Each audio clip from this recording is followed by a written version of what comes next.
Hi Taylor, how are you? I'm good. How are you doing? I'm good. It's lovely to meet you. How's your week going? Good. So far, so good. It's Tuesday morning here in Los Angeles, so nothing crazy's happened yet. Had a low key Monday, which is always nice. And yeah, ready to see what happens. You were at the Elton John Oscars party though, I did I see. About was. that. I was. Yeah, it was an amazing concert. I mean, Elton John and Chappell Roan doing Pink Pony Club together as a duet was pretty awesome to be there for. I gotta be honest. It was like a once in a lifetime experience, I think.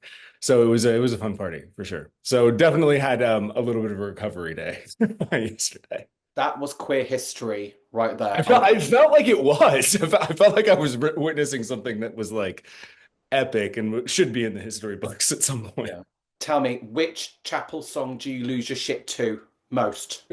I mean, Pink Pony Club is pretty good. What's the other one? What's the other one? What's the other one that I really like? Um, I like California a lot. I mean, I'm from Tennessee originally, so all of like the kind of references to Tennessee, moving to LA and doing like acting and being queer, it all kind of resonates with me fairly deep inside. So I like all of them. Oh, I would have killed to be there. You, Killed. I think everyone. I wish that more people would have been there because it was so epic. So yeah, massive congratulations on the upcoming release of The Wheel of Time. I mean, this is season three. It doesn't get much bigger than season three. I mean, I guess season four would be bigger than season three, but um, five, six, seven. But yeah, I mean, we start off with this crazy bang that I think they put up the first like 11 minutes already on Amazon and on YouTube and some places for people to see. But it starts off there, and we only get a crazier from that point. It's a massive, massive season. Do you know what, as well? Season three always seems to be a really good season for a TV show. Always. I think so. I think it's because everything sort of starts to click together. The first season, everyone's just figuring things out. You don't know your character. I mean, you know your characters. You've got the role and you've auditioned for it, but you're still sort of like figuring out how the world works, how everyone else works. Mm. By the time you're in season three, especially for this show, because we've been filming for 5 years at this point, you sort of know everyone. There's a shorthand. It feels like a family, and it's incredibly it's easy. Everything feels easy, and I think that comes across with the writing, the acting, the cinema. Everything just feels like it's firing on all cylinders this year. So I'm excited for people to see it. What does life look like for you ahead of season three? Like, what do you do in the weeks leading up to it, except No, for we dancing to Chapel with Elton except, John? except for all that.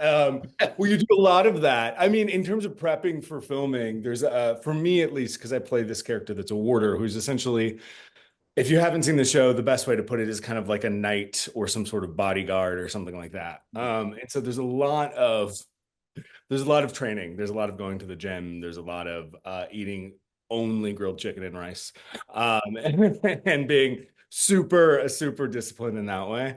And there's a lot of just training in like sword fighting, stunts, and all of that. So there's a lot of prep there. And that takes up a lot of your day in prep, to be honest, for this show, or at least my day. The other stuff for me is like just rewatching the show and remembering the accent I use because we have such a long gap sometimes between filming that you don't really know. It was funny between season one and season two. I I started filming on my first day of season two, and season one hadn't come out, and I hadn't seen anything yet. And I was like, I hope that someone is paying attention to what I sound like and that it matches at all what I did 2 years ago when I filmed these first scenes. Because otherwise, we're going to have a real issue when this comes out. So, with all this training you do, Yeah. are you ready for battle? Like, I mean, could you, if the apocalypse comes, should I get behind you? You should. Yeah, Okay. 100%. You should. Well, I'm ready for battle in a sense. The thing about Wheel of Time for my character is I'm in great shape, do all the sword fighting. I mean, if I do say so myself, and do a pretty good job at it. But in the show, it's all pretty useless, to be honest. I shouldn't say that, but because I'm trying to protect a woman, this fabulous woman who can shoot fire out of her hands. So I'm not sure how effective I am in protecting her. But it's nice to have a companion once in a while when you're traveling, I guess. Yeah, but you know what? Even though I do love all the fantasy and sci-fi shows and I love all the powers, I'm Yeah. always attracted and drawn to the ones who get by just on like hand-to-hand combat. That's why Black Widow is my favorite Avenger. Oh yeah. I think when there's a world where so many people can do magic and power, do all these crazy things, actually seeing someone who's normal being able to kick ass is Yeah. refreshing because they don't have to rely on, you know, well, when you're filming, they don't have to rely on VFX and CGI, but they don't have to rely on these crazy things that they can do. They just have to get by as a human. Mhm. And so I think that's one of the things that is interesting about playing the character ultimately is, how do you deal with being powerless in a world that is filled by all of these people who are super powerful and can do extra special things with their abilities, and you can't. You can swing the sword around pretty well, Mhm. and so you have to use other skills to kind of navigate those combat situations. Okay, all right. So if the world goes to shit and there's like a zombie apocalypse or something, I'm coming to you. Come to me, and then yes, come to me, and then we'll find someone who can do magic, and then I'll be behind them, and then you can be behind me. Sounds pretty easy. Yeah, that's easy, right? It's fine. Fine, fine, totally fine. Good. Let's get into it. What can you tease? Spoiler free, of course, because if we talk about spoilers, the fans will hire an assassin and kill us. But then Um, yeah, we'll be hey, dead. well, what can you tease about Maxim and the journey that he goes on across season three? Yeah, I mean, I think it starts off with the little bit that is already out, and so once people get to see that, or if people haven't seen that, if they do see it, I'll talk a little bit about this giant fight in the streets and in the White Tower. There's a lot of things that kind of spin off for him, and it gets messier and darker, and ultimately he goes on a pretty big journey of growth. I think he goes from this boy who sort of fell into this world because he was following and chasing someone he loved. Mhm. And then he has to figure out how to accept his place in that world and accept his responsibility in that world and own it by the end of the season. And I think we'll see if he gets there or not, I should say. Mhm. You got to watch, what is it, one or two episodes with fans a couple weeks ago? We did one episode with fans, and then sneakily the cast and the creators and some of the producers and some of the crew that work on the show. The next day, we all got together and watched the first 6 episodes. So I've seen through episode 6 now. Yeah, yeah. What, so you just sat there and binged all We six? binged we binged our own season. Oh yeah, they just rented a little theater in Soho, in London, and we went and we all kind of got together in our pajamas and had brunch and watched. Well, we already seen one, and they'd sent out two for us to look at for when we talk to press and see do these things. But then we saw 3, 4, 5, and 6 as well. What's that Yeah. like to watch yourself in that many episodes after filming It it for so long? It's terrifying. I don't think I mean, I shouldn't say that because I don't know what every actor does, but I think for me and for most actors that I know, it's never a fun experience to see something for the first time that you've worked on because you're not objective. You're like, oh, my hair looks weird. Why does my face look like that? That was such a stupid decision. Why did you do that? Yeah. It's awful. And then everyone else is like, that you were really great in that scene. It was fantastic. And I was like, I couldn't, what are you talking about? That was the worst acting I've ever seen. But that's probably my own stuff. And and so you have to like I always find that the first time I watch something that I've been in, it's a nightmare, and then I can go back the second time and actually appreciate it kind of for what it was. But you have to get that kind of vanity, sort of self-doubt, self-critic out of the way. And I don't, as much as I've done it, I still can't seem to beat it that first time through. No, I get it. Do you know what? I'm not in one of the world's biggest sci-fi fantasy blockbuster shows, but when I do rewatch my interviews, I'm like screaming Yeah. internally. Like, why did I say that? Why Yeah. did I make that hand gesture? And literally no one cares other than, you. Well, I mean, at least for me, I have the power to go, oh, can we cut that? Right, right. No, I wish I had the power to be like, can we cut that? But normally if I do something stupid on set and I ask them to cut it, that's normally what they put in. So I've learned to keep my mouth shut. Of course, we have to talk about the fact that Maxim is one of the real times um, polyamorous icons. I like that polyamorous icon. Yeah, yeah. Let's do Well, he's a polyamorous icon. He's a bicon too, icon. Yeah, yeah. obviously alongside Alana and Yvonne. So, what can you tell me about, again, spoiler free, Right. uh, this relationship and how it develops?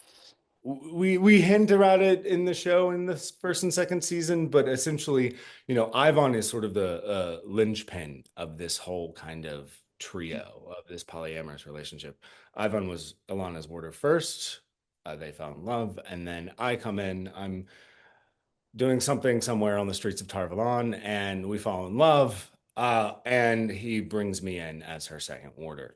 Mm. And we have this sort of like very uh, I actually think going into season three, our relationship is really solid. I actually think it's one of the most solid on the show, and I think it's interesting to see that in a non-traditional relationship, especially on a fantasy show, it being portrayed as this thing that actually kind of works, and it works because we all communicate with each other so effectively, Mm. and we all balance each other out. Ivan, the character, is so grounded and steadfast and sort of eh, even keel. Whereas Alana and I are a little bit more uh, fiery, I should say.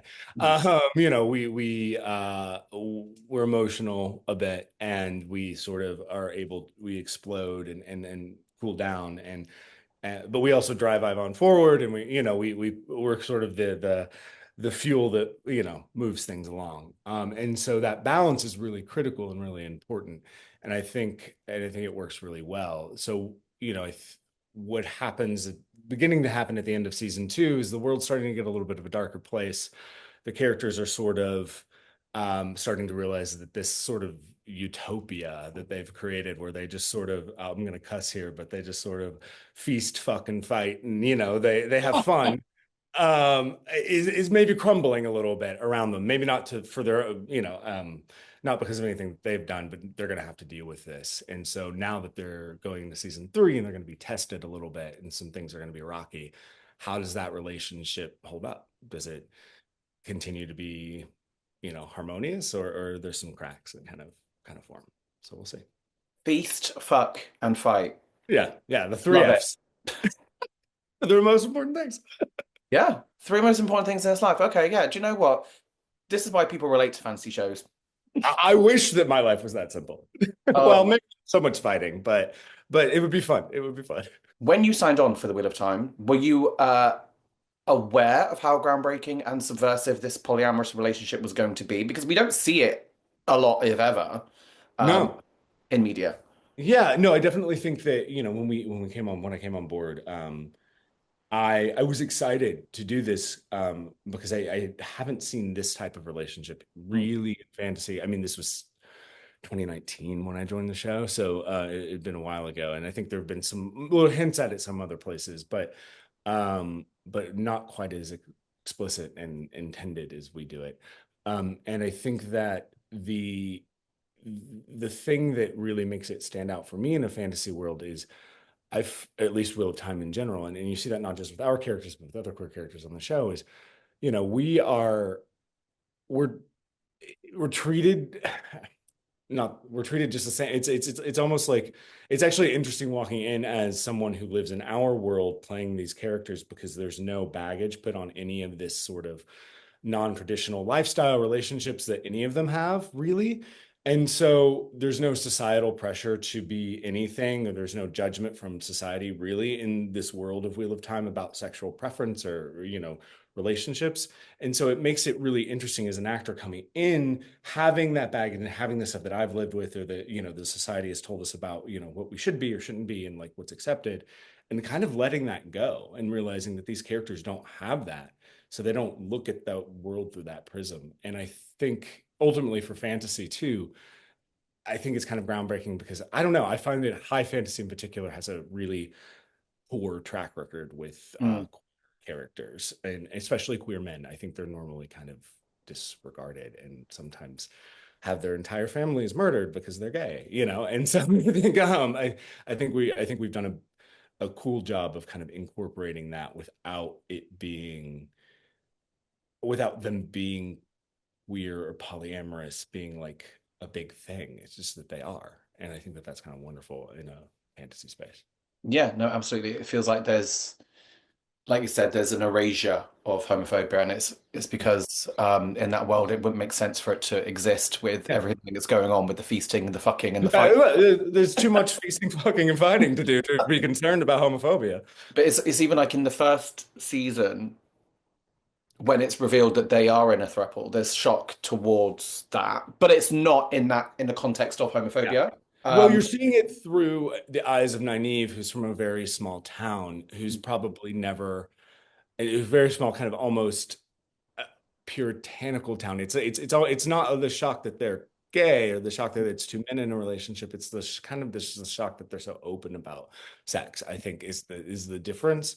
And she's sort of almost portrayed as the one who is out of touch with what's happening, and not aware, I think. I mean, it is a bit baffling, isn't it, that we don't see more queerness in like you say the high fantasy drama when in that world it shouldn't make sense. It shouldn't not. It didn't matter. Yeah. Yeah. I mean, there's some things that are obviously based on history. And so I mean, I don't have a problem with using it Mm, as a plot device in some things, but it feels like it's just like there's either queer erasure or there's nothing kind of, or it's all negative, or, like I said earlier, people are murdered, killed, whatever, because of it. And so I think that it's weird. I think it's nice to see so many queer characters in high fantasy in this show.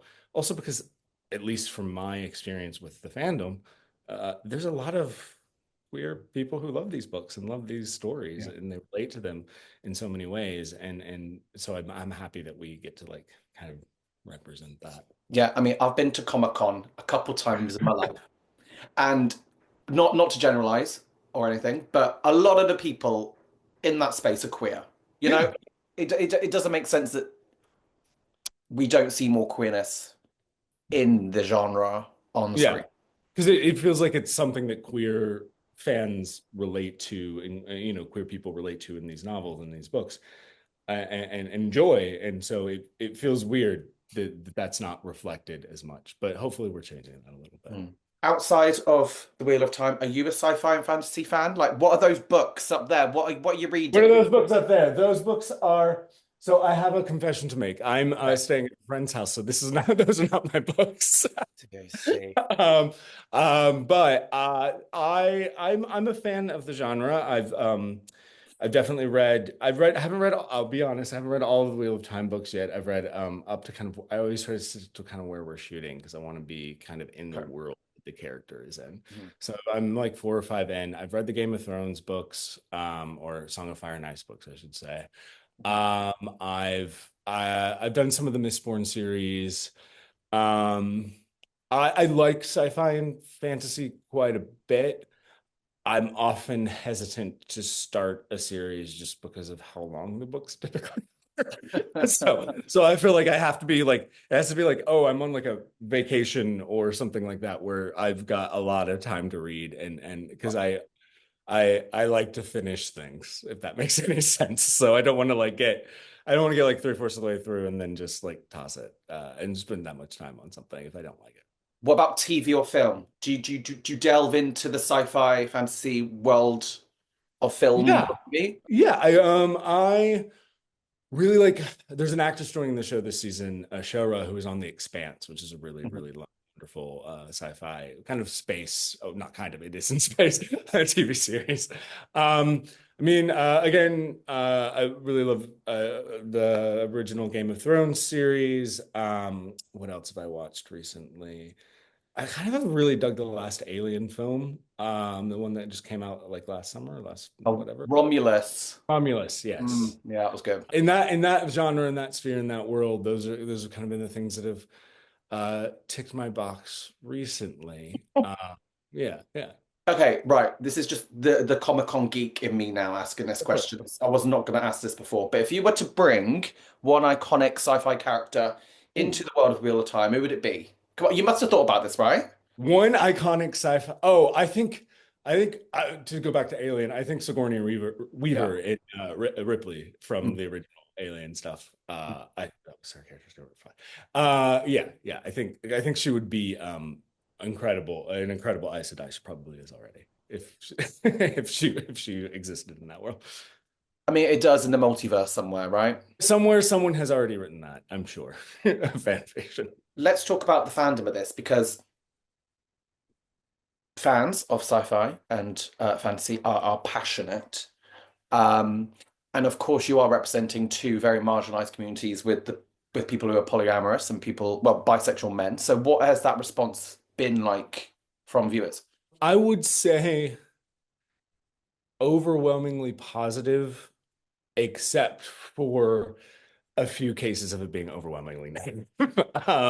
If that makes sense. I think it's been like 90% positive. A lot of the fans have been really, really lovely and wonderful and kind. I think anytime you, unfortunately, go into a sci-fi kind of genre fantasy space, you do find a segment of um, fans who are lovely, probably outside of a few things, but they are very close-minded about the type of characters that should be represented in fantasy. I will say that. So there has been a little bit of hate from in that regard, but I would say 90% of the people have been absolutely warm and wonderful and lovely and enthusiastic about these characters and the expanded role that they kind of have. And the expanded polyamory, for lack of a better way of putting it, on the show.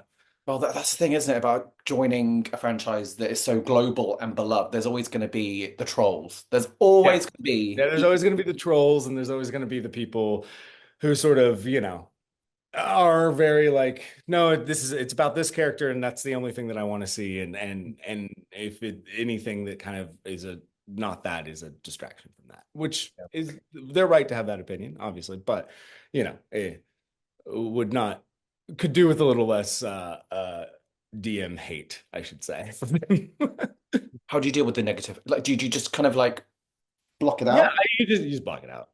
I think it's one of those things where you give any fuel to that fire, you only make it worse. And so you just sort of, it's hard not to like look at it. It's hard sometimes not to internalize it, Mm. uh, as it is hard not to internalize any criticism that you get. But ultimately, it's not about you. It's about the way they view the world and what they think is right and wrong and should be or should be portrayed on screen in their show, and so or what they think is their show, and so I think that is the best way is to just say nothing, Yeah. see it, move on with your life. Besides the Wheel of Time, I understand that you are passionate about writing because you did write and star in your own thriller, Akataka Taka Taka. Atacama, yeah. Right. It's a short film that I did in the Chilean desert. Mm. So it's a bit of a thriller. I wrote it and produced it along with I wrote it, and then my friend who's also starring in it, Clara Lorraine, who's a wonderful she's a Chilean actress, but she lives in Spain now. It kind of made it all happen. It's a cool little piece. It's kind of weird and sci-fi and out there, and but it's also but very different than this time. There no women who can do magic. Other than the normal everyday kind. And so yeah, it's a really fun kind of 15 minutes, and we have been successful in some film festivals in Latin America. We went to Sanfic, which is the biggest film festival in Chile with it, and it's a fun piece. I love writing. I love getting to create kind of the world. I selfishly as an actor, it allows me to play every character while I'm putting it on page, so and get into all of their heads. So I really really enjoy that. We expect more of that from you, more writing. I hope so. I've got a lot of things that I've written. I've got a lot of things that are out there that we're trying to get made and trying to get some funding for. So hopefully in a little bit you'll see something coming out. Oh, well, thank you so much for chatting with me. I can't wait to see a film in a few years, written, Yes. starred, directed. Do you like to direct? Here's the thing. I don't. No.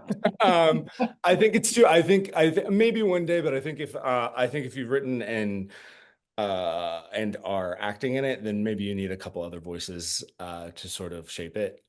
And I'm not an inherently visual person, and I think a director needs to be very capable and see shots and see like how to tell the story visually and how to make metaphors, whatever, Mm. stories with their pictures.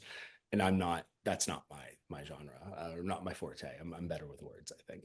I just thought you might want to direct, considering as how your hair always looks so terrible on camera that you might want to fix it. No? I might want to fix it. I know my hair never, it always, I don't know what the hair and makeup team is doing. I've really given them a headache. They don't, they just can't seem to fix it.